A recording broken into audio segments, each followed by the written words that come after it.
demeure, Allah il révéla, ceux qui ont édifié une mosquée pourront faire un mobile de rivalité, d'impiété et de division entre les croyants qui la préparent pour celui qui auparavant avait combattu Allah et son envoyé et jure en disant nous ne voulions que le bien, cela Allah atteste qu'ils mentent.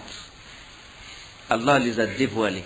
Dans cette bataille, vous allez découvrir que c'est une guerre pas contre les Romains, que c'était une guerre contre les hypocrites. Et c'est pour ça le verset il se trouve donc, c'est le verset de Surat Tawbah. Et on appelle Surat Tawbah la Surah al-Fadiha. C'est la Surah qui a dévoilé les hypocrites, il les a dénoncés. La dénonciatrice. Certains compagnons, certains salafs, ils appellent Surat Tawbah la dénonciatrice. Elle a dénoncé tous les complots. Déjà au début, Allah subhanahu wa ta'ala a dénoncé. On va parler de ce qu'a fait le prophète sallam de cette mosquée à son retour de Tabouk, parce qu'il leur a dit, quand nous reviendrons, Inch'Allah, on fera la prière ensemble.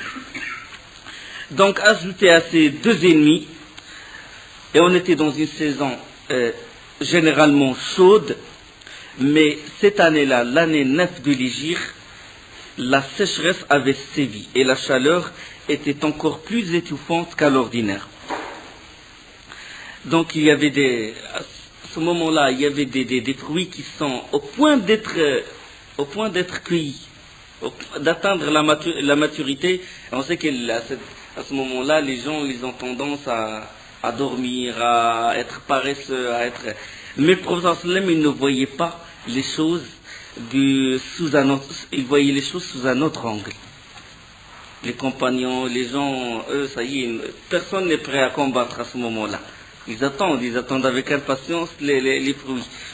Et le prophète sallam, il a dit non, si on ne réagit pas maintenant, les Romains, ils peuvent envahir les tribus environnantes, ils peuvent aller jusqu'à Médine, ça va toucher la réputation de l'islam, et ça peut réveiller les hypocrites, et ça peut réveiller certains nouveaux convertis, ils peuvent apostasier leur religion et se mettre du côté des Romains.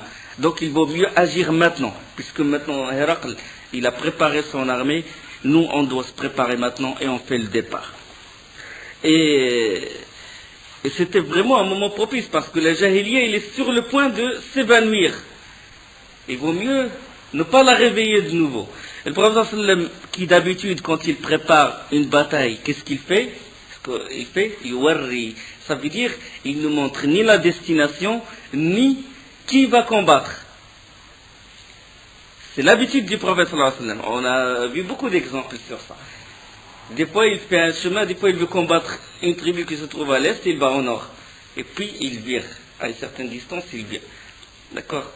Pour déjouer le complot des ennemis et pour aussi déjouer même le complot des hypocrites qui sont avec lui. Donc, mais là, durant cette bataille, il a dit clairement, il a dit on va combattre les Romains. Il l'a fait une fois. Une fois, il a dit clairement on va combattre qui? Khaybar. Quand il a voulu assiéger Khaybar. Pourquoi? Parce que c'était une promesse d'Allah. وعدكم الله مغانم كثيرة تأخذونها فعجل لكم هذه. Allah vous a promis beaucoup de butin que vous allez prendre et vous a hâté celle-ci. Vous a hâté ce butin-là, ça veut dire le butin de Khaybar. C'est pour ça que quand le Prophète a reçu cette révélation, il a dit directement Allah m'a promis Khaybar, on va la combattre, on va directement vers Khaybar. Il n'a pas dit ça sous forme subtile ou quoi que ce soit. Il a dit directement on va combattre. En ce qui concerne le Tabouk, il a dit clairement nous allons combattre les Romains de Tabouk. Pourquoi? Parce que la distance c'est long. Le Tabouk c'est vers le nord, c'est proche de la Syrie, c'est vers le nord. Ça c'est premièrement. Donc il faut une bonne préparation. Et c'est un ennemi solide. Parce qu'il se peut que les compagnons, quand le prophète leur disait qu'on va combattre un ennemi quelconque, qu'ils ne vont pas se préparer comme il faut. Donc le prophète il a dévoilé directement l'ennemi. Il a dit on va combattre les Romains. Et cette razwa, il fut appelé Razwat al-Usra. La razwa, la bataille pénible. Usra. Inna ma'a al-usri yusra. Usra, ça veut dire difficulté pénible. Donc les difficultés, ils y atteignirent leur paroxysme. Donc l'ennemi intérieur, les hypocrites qui propagent les rumeurs, la sécheresse, l'attente de la cueillette des fruits, la puissance de l'ennemi, la première puissance mondiale, et le prophète sallallahu alayhi wa sallam, durant cette bataille, il n'a pardonné personne. Tout ce qui est sain du corps, et il a une monture, il est obligé de combattre. Aucune excuse, tout le monde. Une guerre contre les hypocrites finalement. Tout le monde doit combattre. Allah subhanahu wa ta'ala, il a révélé انفروا خفافا وثقالا وجاهدوا بأموالكم وأنفسكم في سبيل الله ذلكم خير لكم إن كنتم تعلمون. Léger ou lourd, lancez-vous au combat et luttez avec vos biens et vos personnes dans le sentier d'Allah. Cela est meilleur pour vous si vous saviez. Ya ayyuhalladhina amanu. Beaucoup de versets de la sourate Tawbah. On ne peut comprendre la sourate Tawbah que si on comprend ces événements-là, que si on comprend ce qui se passe, la sira. C'est la sira qui nous fait comprendre la sourate de Tawbah, la sourate du repentir, sourate Bara'a. Ya ayyuhalladhina amanu. ما لكم إذا قيل لكم انفروا في سبيل الله اثاقلتم إلى الأرض أرضيتم بالحياة الدنيا فما متاع الحياة الدنيا في الآخرة إلا قليل. Ô vous qui croyez, qu'avez-vous? Question, inkar, c'est qu'avez-vous? Lorsque l'on vous a dit, élancez-vous dans le sentier d'Allah, vous vous êtes appesantis sur la terre, la vie présente vous agrée-t-elle plus que l'au-delà? Or, la jouissance de la vie présente ne sera que peu de choses comparée à l'au-delà. إلا تنفروا يعذبكم عذابا أليما ويستبدل قوما غيركم ولا تضرونه شيئا والله على كل شيء قدير. Les versets ils sont percutants dans Surat Bara'a. Ils sont percutants. Si vous ne vous lancez pas au combat, il vous châtiera d'un châtiment douloureux et vous remplacera par un autre peuple.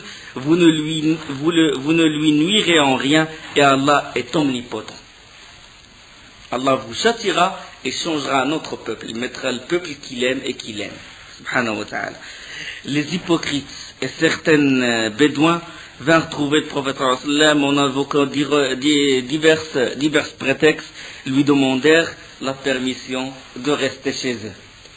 Maintenant, tout le monde se précipite pour demander, tout le monde cherche les prétextes, les hypocrites et ceux qui ont du doute dans leur cœur, dans leur foi, ils se précipitent vers le prophète et ils sortent divers prétextes pour qu'il les laisse chez eux. Et le prophète Allah subhanahu wa ta'ala révèle إذا أنزلت سورة أن آمنوا بالله وجاهدوا مع رسوله استأذنك أولو الطول منهم وقالوا ذرنا نكن مع القاعدين. Et lorsqu'une sourate est révélée, croyez en Allah et luttez en compagnie de son messager, les gens qui ont tous les moyens de combattre parmi eux te demandent de le dispenser et disent laisse-nous avec ceux qui restent. أرادوا بأن يكونوا مع الخوالف وطبع على قلوبهم فهم لا يفقهون. Il leur plaît, après le départ des combattants, de demeurer avec celles qui sont restées. Regardez l'expression. أرادوا بأن يكونوا مع الخوالف. Il leur plaît de demeurer avec les femmes. Avec celles qui sont restées à l'arrière, leurs cœurs ont été scellés et ils ne comprenaient rien. C'est vraiment un style percutant. Il touche les cœurs des musulmans, il touche les cœurs des hypocrites en dévoilant ce qu'il y a dans leur cœur. Et donc, comme j'ai dit dans les batailles précédentes, l'ennemi n'était pas loin. Khaybar était juste à côté. C'est pour ça que les hypocrites se sont précipités, ils ont pris leurs armes, ils ont su que ça y est, c'est une bataille dont le résultat est garanti, que le prophète va avoir le butin. Et c'est pour ça qu'ils sont allés, que tous les hypocrites ont participé au siège de Khaybar. Mais là, c'est un grand test. Allah subhanahu wa ta'ala yaqul, il dit لو كان عرضا قريبا وسفرا قاصدا لاتبعوك ولكن بعدت عليهم الشقة وسيحلفون بالله لو استطعنا لخرجنا معكم يهلكون أنفسهم يهلكون أنفسهم والله يعلم إنهم لكاذبون. S'il s'était agi d'un profit facile ou d'un court voyage, ils t'auraient suivi. Mais la distance leur parut longue. Et ils jureront par Allah, si nous avions pu, nous serions sortis en votre compagnie. Ils se perdent eux-mêmes et Allah sait bien qu'ils mentent. Subhanallah. لو كان سفرا قريبا لو كان عرضا قريبا وسفرا قاصدا لاتبعوه. C'était un court voyage, ils ont dit nous allons combattre. Mais là, contre la première puissance et la distance, elle est longue. Donc seuls les vrais croyants qui vont participer, qui veulent participer. Le prophète sallam, il invita le Jadd ibn Qais. Même le prophète sallam, il met à l'épreuve les hypocrites. Il ramène le Jadd. Il sait que le Jadd est un hypocrite. Il lui dit, oh Jadd, veux-tu aller au combat contre les Bani al-Asfar? Les Bani al-Asfar, ce sont les Romains. Donc différentes versions. Asfar, c'est couleur jaune. Ils disent Bani Asfar parce qu'ils portaient beaucoup d'or. D'autres disent Bani Asfar parce qu'ils sont blancs. Parce qu'ils sont blancs. Parce que Aïs ibn Ishaq, on sait que Ibrahim, il a donné Ismaïl, Ismaïl a donné la descendance des Arabes, et Ishaq, c'est le père de Yaqub, et Yaqub lui-même, il s'appelle Israël.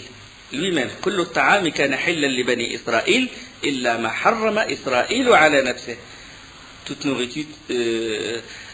nourriture a été autorisée aux fils d'Israël, sauf ce que Israël lui-même s'est interdit lui-même.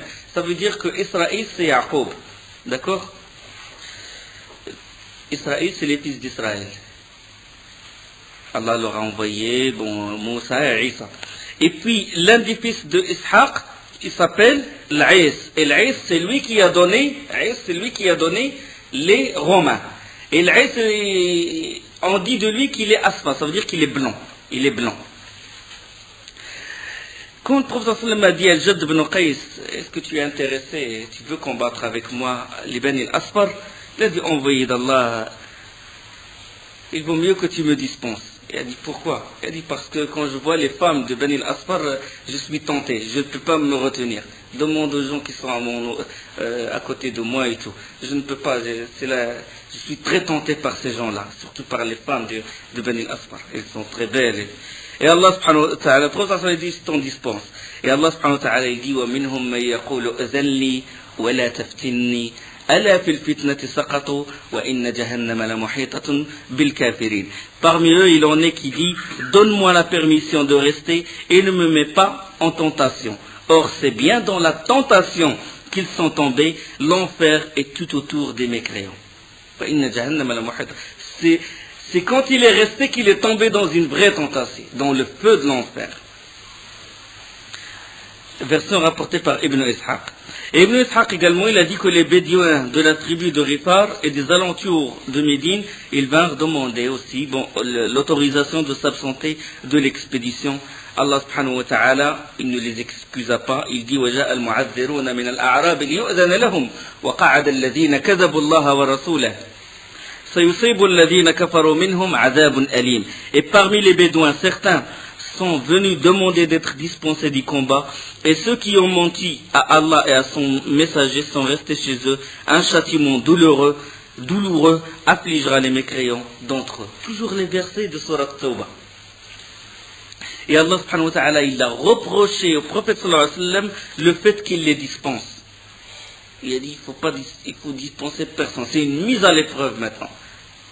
Il faut faire la part entre les hypocrites et les vrais musulmans. عَفَى اللَّهُ عَنْكَ لِمَ أَذِنْتَ لَهُمْ حَتَّى يَتَبَيَّنَ كَالَّذِينَ صَدَقُوا وَتَعْلَمَ الْكَاذِبِينَ. Allah, il dit qu'Allah te pardonne. Pourquoi leur as-tu donné permission avant que tu ne puisses distinguer ceux qui disaient vrai et reconnaître les menteurs? لا يستأذنك الذين يؤمنون بالله واليوم الآخر أن يجاهدوا بأموالهم وأنفسهم والله عليم بالمتقين. Ceux qui croient en Allah et au jour dernier ne te demandent pas permission quand il s'agit de mener combat avec leurs biens et leurs personnes, et Allah connaît bien les pieux.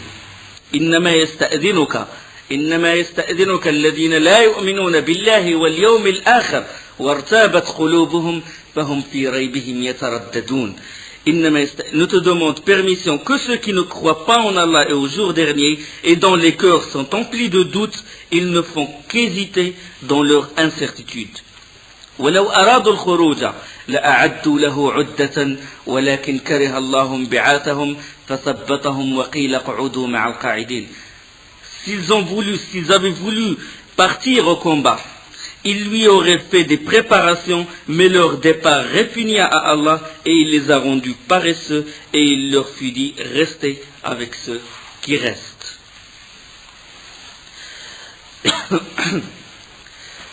Et beaucoup d'autres versets. Le prophète sallam, le moment est très difficile. Comme on a dit, moment يوم العسرة dont parle Allah subhanahu wa ta'ala. لقد تاب الله على النبي والمهاجرين والأنصار الذين اتبعوه في ساعة العسرة. Allah a accueilli le repentir du prophète, celui des émigrés, des Ansar qui l'ont suivi à un moment difficile. Donc c'était un moment très difficile. Jabir radiallahu anhu, dans Tafsir al-Qurtubi, exégèse du verset, de ce verset-là, dans le volume 8, page 278. Il a dit il y avait difficulté, difficulté du manque de monture, difficulté du manque de provisions et difficulté du manque d'eau. Et ajouté à cela, bien sûr, la chaleur étouffante et le trajet long, 12 étapes par rapport à Médine. Et quand le prophète sallam il a vu que l'équipement n'est pas suffisant, il incita les compagnons, surtout les riches, à faire des dons. Les justes rivalisèrent d'ardeur dans ce domaine. Abu Bakr radiallahu anhu, il a donné toute sa fortune. Omar radiallahu anhu, il a donné la moitié de sa fortune. L'Abbas, l'oncle du prophète sallam, il a donné une grande fortune aussi, une grande part. Talha, Sa'd ibn Ubada, Muhammad ibn Maslama et d'autres, les vrais croyants. Et le prophète sallam monta sur le manbar et insista davantage pour que les gens ils donnent fils sabilillah, ils donnent dans le djihad. Et quand le prophète sallam était sur le manbar en train d'insister, Ousmane radiallahu anhu, il a dit je me charge de 100 chameaux. Et tout ce qui lui sont assortis, les armes et tout, je m'occupe de ça. Même les provisions, pour chaque chameau, ses propres provisions, 100 chameaux. Le prophète sallam insista. Ousmane il se leva une deuxième fois. Il insista, il se leva une troisième fois. Et Ousmane, il a répété la même chose jusqu'à atteindre, 10 fois jusqu'à atteindre 1000 chameaux. Il a dit 1000 chameaux, je m'en occupe. Et il a ramené 1000 dinars, 1000 onces ou 1000 dinars, et il a donné ça au prophète sallam, devant le prophète sallam. Et le prophète sallam, il a dit, il regardait les 1000 dinars, ce qu'a fait Ousmane radiallahu anhu, il a dit aucun mal ne touchera Ibn Affan après ce qu'il a fait aujourd'hui. Maintenant, même s'il fait des péchés, ça y est, après ce qu'il a fait aujourd'hui, ça envahit, ça élimine tous les péchés qu'il fera et qu'il a fait. Radiallahu anhu. Hadith rapporté par Tirmidhi, avec un assez bon isnad Hassan. Les femmes aussi, ils ont participé, ils ont donné leurs boucles d'oreilles, les bagues, les bracelets et tout, les vraies croyantes. Mais la plus grande partie de l'armée, elle a été équipée par Ousmane, radiallahu anhu. Par Ousmane. Parmi les musulmans, il y avait des gens qui sont dans le dénuement. Ils n'ont pas eu d'argent, ils sont pauvres, ils ne peuvent rien donner. Parmi lesquels, Alab ibn Zayd. Qu'est-ce qu'il a fait cet homme-là, ce compagnon, radiallahu anhu? Il pria la nuit et invoqua Allah subhanahu wa ta'ala en pleurant. Il a dit, Seigneur Allah, tu as ordonné les jihad et tu as incité les gens à le faire et tu n'as pas mis dans ma main quelque chose par laquelle je peux soutenir l'envoyé d'Allah et tu n'as pas donné à l'envoyé d'Allah une monture ou en sa possession une monture pour moi. Toutefois, je fais aumône à tout musulman qui m'a lésé dans mon bien, dans mon corps ou dans mon honneur, en le pardonnant. Il n'a rien trouvé, ni argent, il n'y a rien. Qu'est-ce qu'il a fait? Il a dit, voilà, quelqu'un qui m'a lésé, je lui pardonne. Parce que le jour du jugement, il n'y a ni dinars et dirhams, comme c'est évoqué dans le hadith de Bukhari. On a parlé avant-hier dans le Jumu'ah, on a parlé de ce hadith-là, que celui qui a lésé son frère dans son honneur ou autre chose, qu'il s'en acquitte auprès d'Allah avant qu'il ne soit trop tard, avant que le jour dernier, il n'y a ni dinar, le dinar et le dirham n'ont plus cours ce jour-là. Il n'y a que les hasanat et les sayyi'at, les bonnes actions et les mauvaises actions. D'accord? Donc s'il a lésé quelqu'un, on prend ses hasanat et on le donne à la personne lésée, jusqu'à ce qu'il ne reste plus de hasanat à cette personne, et on prend les péchés de la personne lésée et on le met sur le dos de la personne qui l'a lésé, qui était injuste. Lui, il a dit, je donne comme aumône, je les pardonne. Je pardonne à ces gens-là. Radiyallahu anhu. Et le lendemain, le prophète sallallahu alayhi wa sallam a dit, qui a donné l'aumône? Qui a donné l'aumône cette nuit? Et personne ne se leva. Et il l'a répété une deuxième fois. Qui a donné? Et puis là, Ali ibn Zayd radiyallahu anhu, lui a fait le récit de ce qu'il a fait la nuit. Et le prophète sallallahu alayhi wa sallam lui a dit, et cette bonne nouvelle, par celui qui détient mon âme dans sa main, elle a été écrite dans la zakat qui a été acceptée. Allah subhanahu wa ta'ala, il a accepté cette aumône-là. Le fait qu'Allah, il accepte, c'est, subhanallah, comme Ibn Omar, il dit, si Allah accepte 2 raka'at, 2 de mes raka'at, j'attendrai la mort comme la mariée, il attend son bien-aimé. Subhanallah. Donc le fait, il se peut que tu fasses la prière ou tu fasses le monde comme il faut, conformément à la sunna du prophète sallallahu alayhi wa sallam, mais Allah ne l'accepte pas à cause d'un empêchement. Peut-être des péchés que tu as fait, peut-être la sincérité, peut-être d'autres choses. C'est là, Allah l'a accepté, Ali ibn Zayd radiyallahu anhu, hadith sahih, rapporté par Al-Hafidh ibn Hajar dans l'Isaba, volume 2, page 493.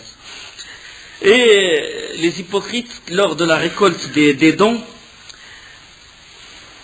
ils sont groupés comme ça, ils regardent les gens en train de donner, d'aider le prophète sallam de donner ce qu'ils peuvent donner. Et quand ils virent Abu Uqayl, radiyallahu anhu, ramener une petite quantité de dattes de mauvaise qualité. Et juste, c'est ce qu'il a trouvé. Il a ramené ça, il l'a déposé près du prophète sallallahu alayhi wa sallam. Et eux commencèrent à se moquer de lui, les hypocrites. Ils ont dit, Allah, il n'a pas besoin de cette poignée de dattes. Et quand un autre homme est venu, il a apporté une grande contribution, ils ont dit, oh, cet homme, il l'a fait par ostentation, il veut se montrer. Personne n'échappe à leur moquerie. Et Allah subhanahu wa ta'ala يقول الذين يلمزون المتطوعين في الصدقات والذين لا يجدون إلا جهدهم فيسخرون منهم سخر الله منهم ولهم عذاب أليم. Ceux-là qui dirigent leur calomnie contre les croyants, qui font des aumônes volontaires et contre ceux qui ne trouvent que leurs faibles moyens, et ils se moquent alors d'eux, qu'Allah les raille, et ils auront un châtiment douloureux. Allah, il se moque d'eux. Hein? Allah, on ne peut pas dire Allah est moqueur, on ne peut pas considérer la moquerie comme un attribut d'Allah, mais on dit, comme ils disent les savants, sifatu kamalin biqayd, ça veut dire c'est un attribut de perfection d'Allah quand il s'agit de répondre aux autres. D'accord? Attribut de perfection lié. Je ne sais pas si vous allez comprendre. Attribut de perfection quand il s'agit de répondre aux mécréants. D'accord? Eux, ils ont voulu se moquer et Allah s'est moqué d'eux. D'accord? Eux, ils usent de stratagèmes et Allah, il use de stratagèmes contre eux. Donc, l'istihza, al-kayd, Allahu yastahzi'u bihim, sakhir Allahu minhum, al-makr, wa makar Allah. Et ces attributs-là, on dit des attributs de perfection, mais pour répondre à ses ennemis, pour répondre aux ennemis d'Allah. Donc la moquerie, le user de stratagème, la ruse. Allah il ruse, mais on ne dit jamais Allah est ruseur. Il ruse quand eux ils rusent. D'accord? Ça c'est dans l'unicité de l'asma, dans l'unicité des noms et des attributs.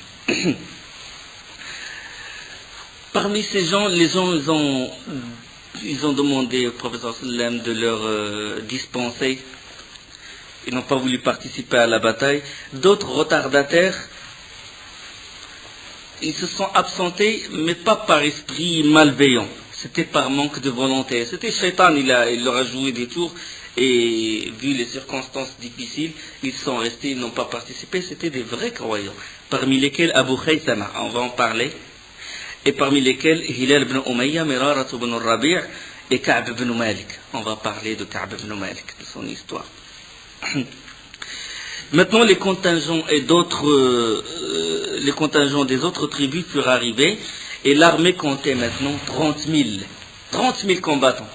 12 000 contre 10 000 à la prise de la Mecque. 12 000 contre Hawazin et Taif. Maintenant 30 000.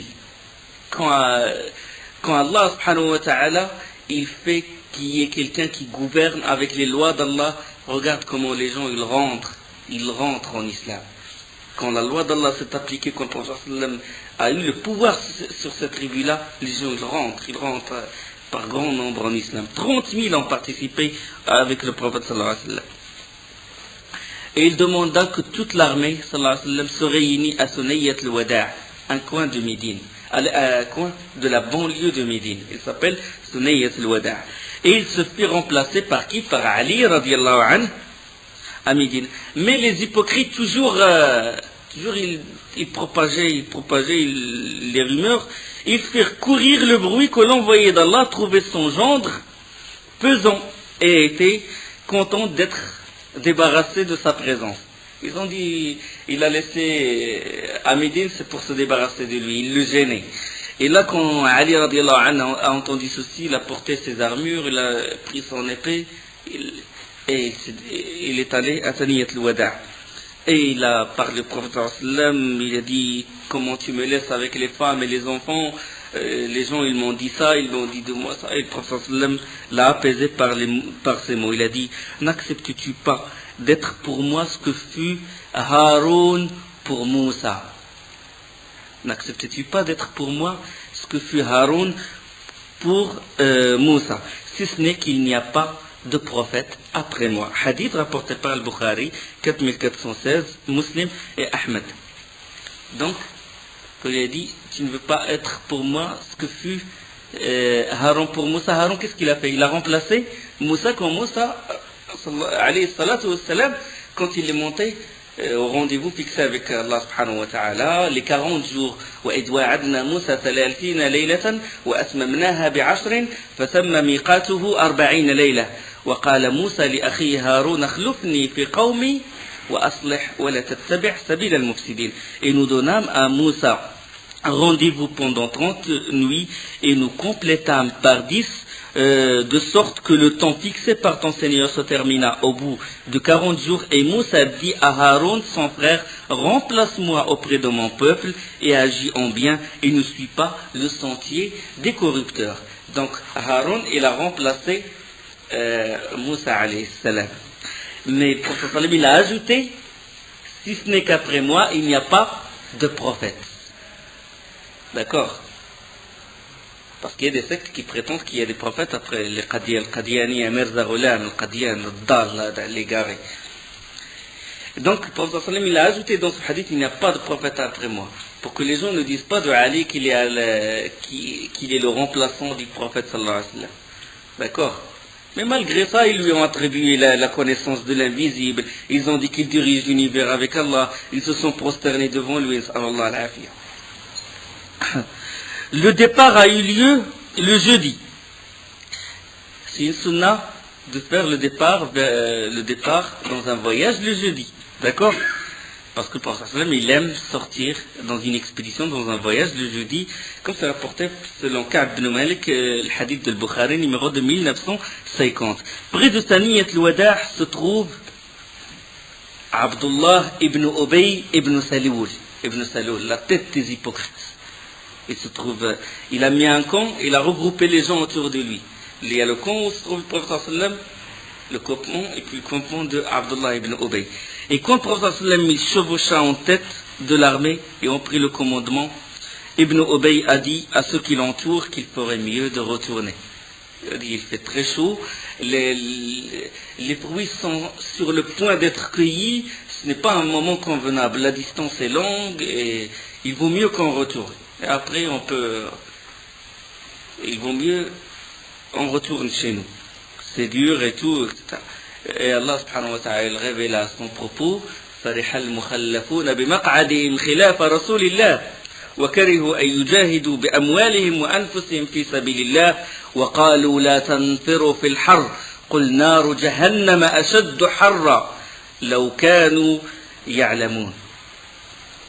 Ceux qui ont été laissés à l'arrière se sont réjouis de pouvoir rester chez eux à l'arrière de l'envoyé d'Allah. Ils ont répugné à lutter par leurs biens et leurs personnes dans le sentier d'Allah et ont dit ne partez pas au combat pendant cette chaleur.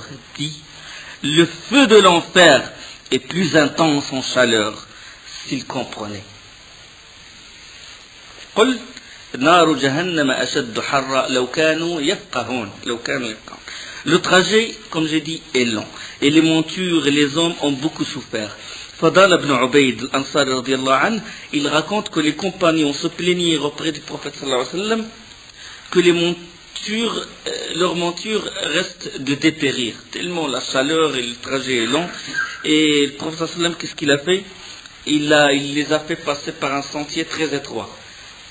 Et il s'est arrêté, il a laissé défiler les chameaux. Et à chaque fois, il a dit Bismillah et puis il invoque Allah subhanahu wa ta'ala. Il dit Seigneur Allah, porte-les au-dessus de ces montures dans ton sentier, toi qui portes sur les forts et les faibles, sur le mou et le dur, dans la terre et dans la mer. Elle dit toi qui portes sur le faible, le fort, le dur et le mou, dans la terre et dans la mer. Il a dit au retour de Fadal ibn Ubayd al-Ansar radiyallahu anhu, il a dit au retour, quand on est retourné vers Médine, on était obligé de tirer sur les brides des montures pour faire reculer, pour ralentir les chameaux. Subhanallah, l'invocation d'Allah subhanahu wa ta'ala du prophète sallallahu alayhi wa sallam. Ils avaient acquis à leur retour vers Médine vigueur et force. Il a dit, j'ai compris l'invocation du prophète sallallahu alayhi wa sallam sur les forts et les faibles. C'était les forts, les montures qui sont fortes et les montures qui sont faibles. Mais je n'ai pas compris le mou et le dur dans la mer. Il a dit, plus tard, pendant la khilafa, je crois, de Omar radiyallahu anhu, il a dit, j'étais à Sham, et on s'apprêtait à combattre, à envahir Chypre, ou Kébros. C'est une île. Chypre, c'est une île. Donc il faut traverser la mer. Et j'ai vu les gens rentrer dans le bateau et tout pour traverser la mer et je dis, voilà, Allah nous a portés sur le mou et le dur dans la mer. Il a compris l'invocation du prophète sallallahu alayhi wa sallam, hadith avec un bon isnad rapporté par l'imam Ahmed. Parlons maintenant de l'homme, d'un des hommes qui était parmi les retardataires, mais il avait une bonne foi. On a dit Ka'b ibn Malik, Mirarat ibn Rabi', Hilal ibn Umayya, Khaythama, pendant ce temps-là, se trouve à Médine, quelques jours après que l'armée s'était mise en route. Et qu'est-ce qu'il faisait? Il se promenait dans son jardin ombragé dans de grands arbres, une journée de forte chaleur, et il y avait dans son jardin deux cabanes, et vu que ces deux épouses les avaient aspergées, avaient disposé d'un aspergé d'eau, comme ça, pour un peu rafraîchir, avaient disposé dans chacune d'elles un repas à son intention, et de l'eau qu'ils avaient mise à rafraîchir dans des jarres de terre, et là ils se tenaient donc au seuil de la maison, sur le seuil, comme ça ils regardaient de belles femmes, l'eau fraîche, les fruits prêts à être cueillis, et puis sur le seuil il a dit, c'est injuste ce que je suis en train de faire. L'envoyé d'Allah est exposé au soleil, il est exposé, il est battu par les vents de chaud, et Abu Khaythama il se tient dans la fraîcheur de l'ombre devant un repas préparé par lui en compagnie de deux belles femmes, séjournant tranquillement dans son domaine. C'est injuste. C'est impossible. Le prophète sallallahu alayhi wa sallam reçoit la chaleur et moi, deux belles femmes et l'eau et tout. Il a dit, je ne rentrerai pas. Wallah, il a dit, je ne rentrerai pas dans vos cabanes. ramenez-moi ma monture, préparez mes armes et tout. Je ne vous verrai pas que si je vois le prophète sallallahu alayhi wa sallam. Et directement, il a pris sa monture, et il s'était lancé dans la route. Il ne dormait pas la nuit, jour et nuit, avec sa monture. Hadith rapporté par Ibn Ishaq. On va en parler par la suite. Le prophète sallam, il fait halte dans un endroit qui s'appelle Hijr, à côté de l'Hijr. Les gens, qu'est-ce qu'ils ont fait, les compagnons? Ils ont trouvé de l'eau. La sécheresse, la chaleur. Et puisèrent de l'eau des puits de la région. Et le prophète sallam leur dit, ne buvez pas de cette eau. Il a dit, ne buvez pas de cette eau. Ne l'utilisez non plus. Il ne faut pas l'utiliser. Ils ont dit, envoyé d'Allah, nous avions pétri nos pâtes, ils étaient tellement fins, ils avaient un peu de blé et tout, nous avons préparé le pain. Il a dit, jetez ça, donnez ça à vos chameaux. Ils ne buvaient que dans le puits où a bu la chamelle de Saleh, un des puits où a bu la chamelle de Saleh. C'était le Hijr. Le Hijr, c'était l'endroit où Allah subhanahu wa ta'ala, il a châtié le peuple de Saleh, Thamoud. Hadith rapporté par le Bukhari, 3379. L'histoire de Thamoud, de Saleh, quand ils ont dit, quand Thamoud, le peuple de Thamoud, ils ont dit à Saleh, montre-nous un signe, nous voulons un miracle. Il a dit, proposez, qu'est-ce que vous voulez? Quand ils lui ont dit, il faut nous sortir une chamelle de ce rocher-là. Une grande pierre, sortir. Comment les mécréants ils réfléchissent? Sortir une chamelle de ce rocher-là. En plus, l'autre, il a dit rouge. Une chamelle rouge, grande, géante, une chamelle qu'on n'a jamais vue. D'accord, c'est vos conditions. Et il invoque Allah subhanahu wa ta'ala, Allah a sorti cette chamelle. Mais cette chamelle, comme cette chamelle, elle est géante, il boit de l'eau de ce peuple-là une journée, et eux, ils profitent de son lait une journée. Eux, ils ne doivent pas boire l'eau le jour où ils doivent boire la chamelle. Et après, qu'est-ce qu'ils ont fait? Ils se sont opposés à Saleh et ils ont tué cette chamelle. Quand Saleh, alayhi salatu wassalam, dans Surat Hud, il dit وَيَا قَوْمِ هَذِهِ نَاقَةُ اللَّهِ لَكُمْ آيَةً فَذَرُوهَا تَأْكُلْ مِنْ أَرْضِ اللَّهِ وَلَا تَمَسُّوهَا بِسُوءٍ فَيَأْخُذَكُمْ عَذَابٌ أَلِيمٌ. Ô mon peuple, voici la chamelle d'Allah qu'il vous a envoyé comme signe, laissez-la donc paître sur la terre d'Allah et ne lui faites aucun mal, sinon un châtiment proche vous saisira.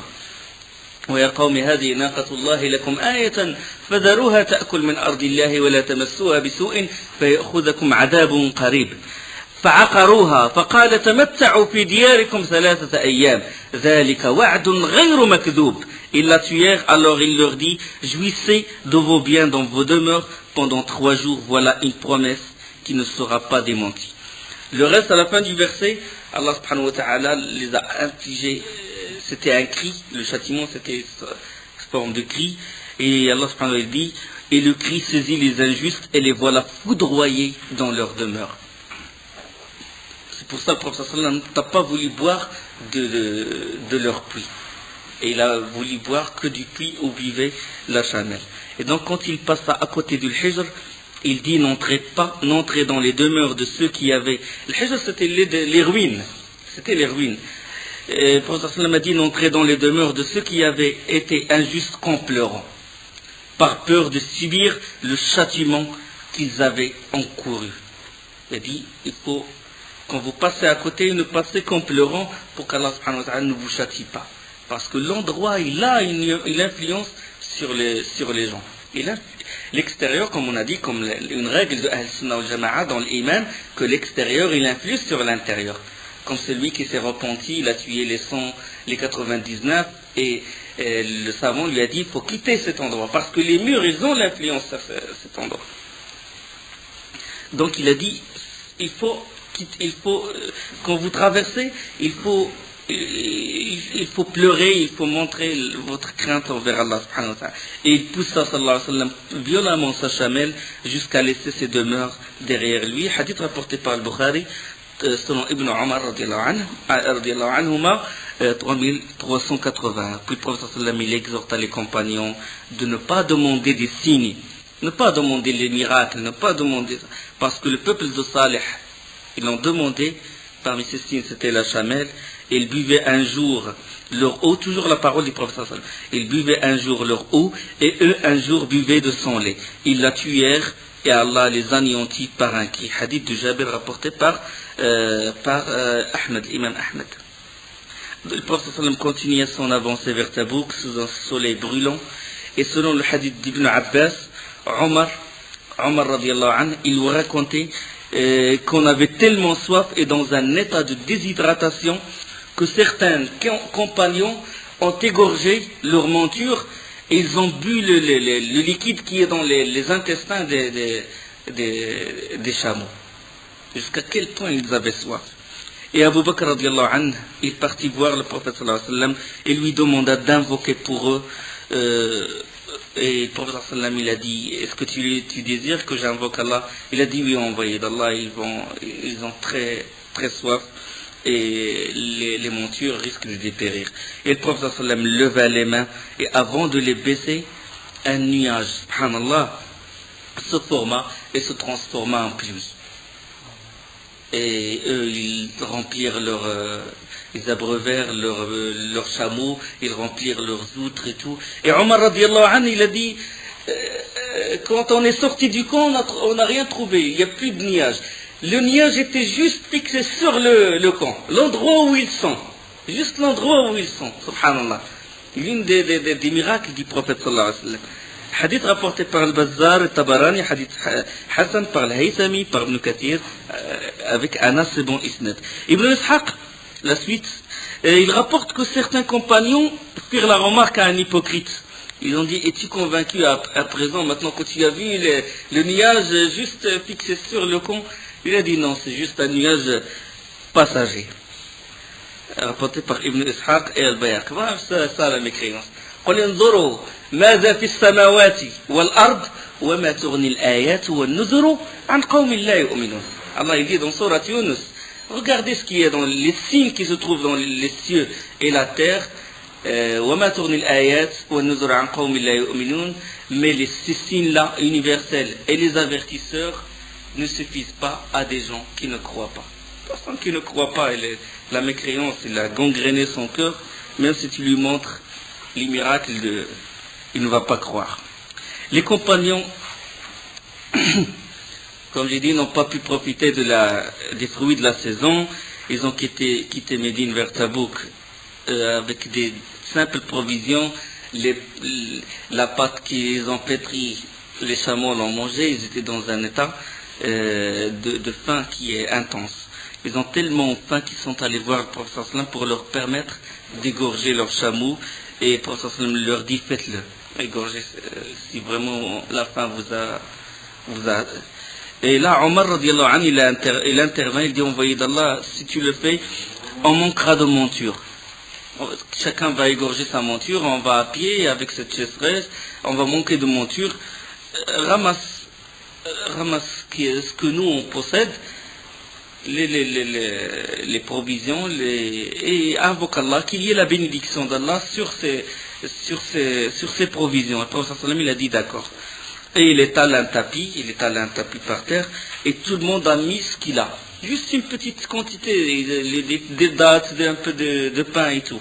Et le prophète sallam invoque Allah subhanahu wa ta'ala pour qu'il fasse bénédiction et tout, et il leur a dit, chacun il prend. Et chaque compagnon, il a pris, il a mis dans son sac. Tout le monde a pris. Et subhanallah, toutes les 30 000 combattants et tout, ils ont pris.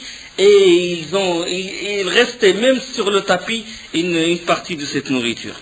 Et le prophète sallallahu alayhi wa sallam a dit, Ashhadu an la ilaha illallah wa anni rasulullah la yalqa Allahu bihima abdun ghayru shakin fa hujiba anil jannah.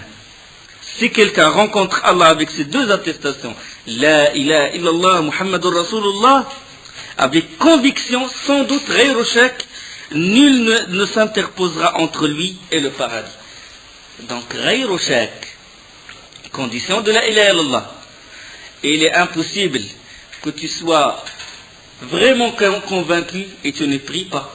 Il est impossible que tu sois vraiment convaincu et tu ne fais pas la da'wah, tu ne propages pas le bien. il est impossible que tu ne sois pas, que tu sois vraiment convaincu sans que tu fasses des actes. D'accord? Donc il ne faut pas s'attacher à ce hadith comme ça, dire il est Allah et puis voilà, la porte du paradis va s'ouvrir. Non, il faut la conviction et il faut l'acte. Parce que là, il est Allah et les paroles et actes. Hadith rapporté par Muslim,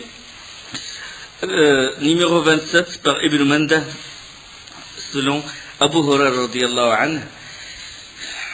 Inch'Allah, on va la suite des événements de Tabouk la semaine prochaine, Inch'Allah. Subhanakallah wa bihamdik. Ashhadu an la ilaha illa ant. Astaghfiruka wa atubu ilayk.